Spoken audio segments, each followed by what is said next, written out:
Hola, ¿qué tal? Bienvenidos a este curso en el que vamos a calcular la distancia que existe entre dos puntos utilizando el plano cartesiano. El objetivo de este curso va a ser que podamos calcular la distancia entre estos puntos utilizando el plano cartesiano, como lo dije, y también podamos determinar el perímetro de algunos polígonos básicos o figuras geométricas. Comenzamos.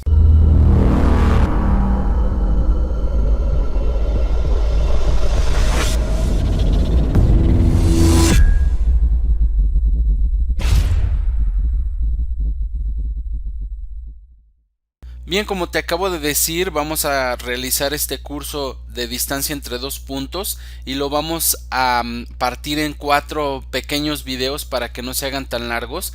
En el primer video vamos a ver los conceptos básicos, en el segundo haremos unos ejercicios para el cálculo de la longitud, en el tercero vamos a ver cómo calcular la distancia ya dentro de estos dos puntos utilizando el plano cartesiano, y por último vamos a analizar algunos polígonos o figuras geométricas con lo que hemos aprendido.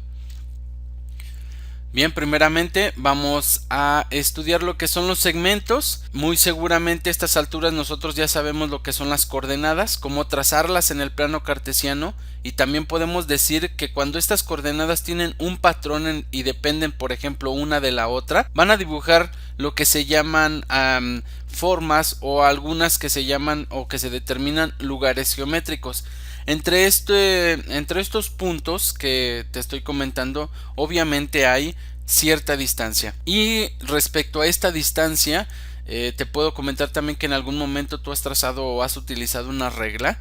Y bueno, cuando haces el trazo de esta regla, podemos decir que este trazo que tú realizaste se le conoce normalmente como segmento, y que lo que mide esta distancia o lo que mide este trazo que tú realizas se le conoce como longitud.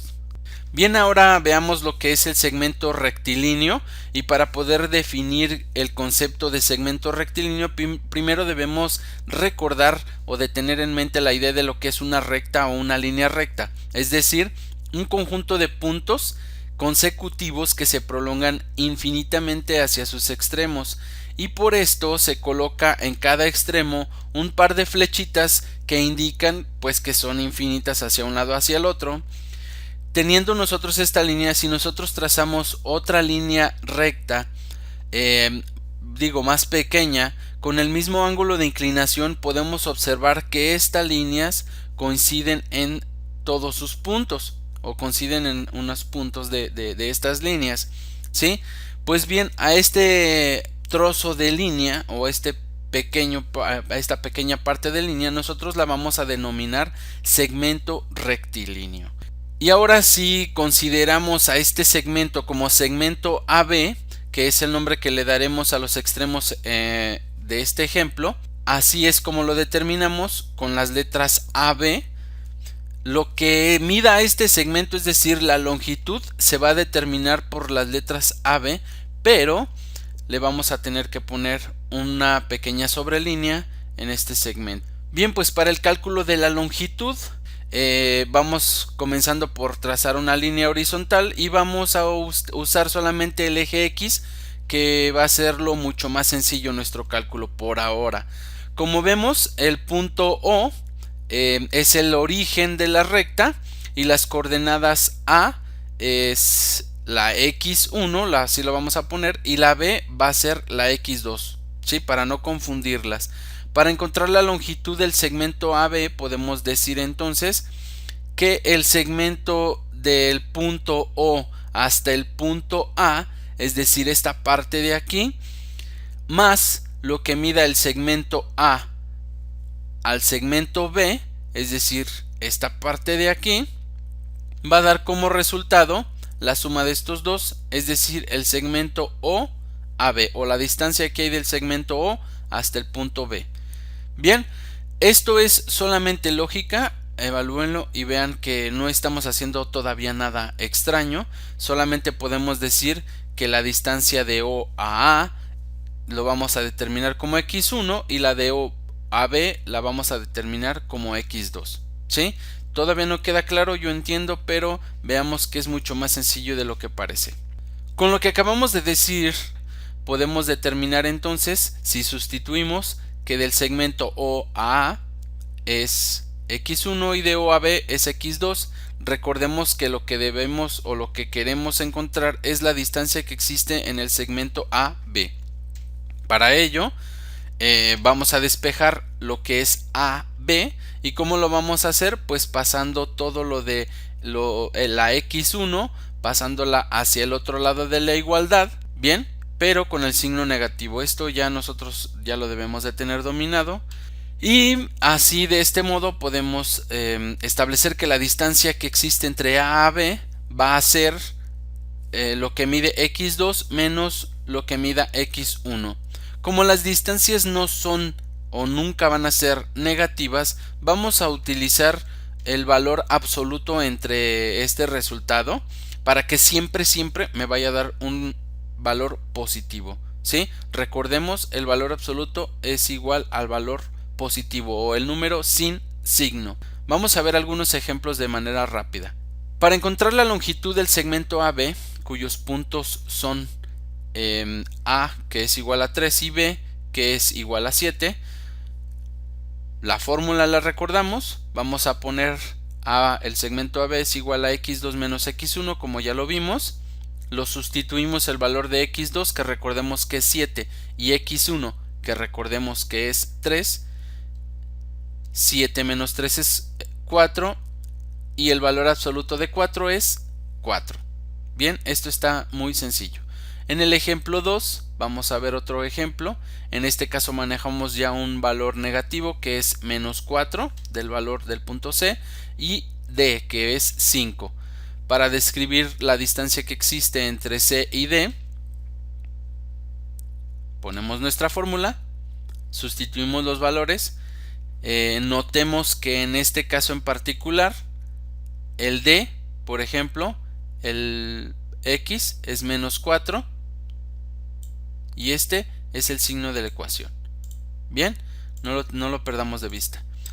Y ahora ya solamente lo identificamos como 5 más 4. El valor absoluto de 5 más 4 es 9 y este nos da como resultado 9. Bien, vamos a ver otro ejemplo. En este caso tenemos el punto E y el F, ambos son negativos, por lo cual la solución nos va a quedar de este modo: menos 4, que es de x2, menos, que es el de la fórmula, menos 10, que es el valor de la E. Y esto queda menos 4 más 10, porque menos por menos nos da más, en este caso, ¿sí? Menos por menos da más. Entonces nos da el valor absoluto de 6 y esto es igual a 6. Quiere decir que la distancia que existe entre el punto E y el F es de 6 unidades y lo podemos contar nosotros para confirmarlo. Otro ejemplo.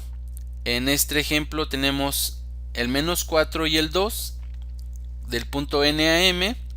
Nos piden que vayamos del punto M al punto N. Ponemos los símbolos, menos 4 y menos 3, como ya lo vimos. Es decir, que menos n es el valor absoluto de menos 6. Y como te comentaba, el valor absoluto de menos 6 o de cualquier número, el valor absoluto es el mismo número pero sin signo. Realmente no importa cuál tomes como x1 o cuál tomes como x2, siempre te va a dar el mismo resultado. Esto es muy importante comentar. Y por último vamos a realizar otro ejercicio más rápidamente, tomando a j como menos 1 y tomando a k como 7 tercios. En este caso ya manejamos algo de fracciones. Aquí vemos cómo es que se establece este valor de las fracciones. 7 tercios también lo podemos poner como 2 enteros y 1 tercio porque es una fracción mixta. Y aquí lo dividimos la unidad en 3 cada una y contamos 7, por eso nos queda aquí. Ya que tenemos nosotros esta identificación, podemos decir que la distancia de j a k es x2, que es 7 tercios, menos x1, que es menos 1. Ya lo determinamos. 7 tercios es igual a 7 tercios más 1.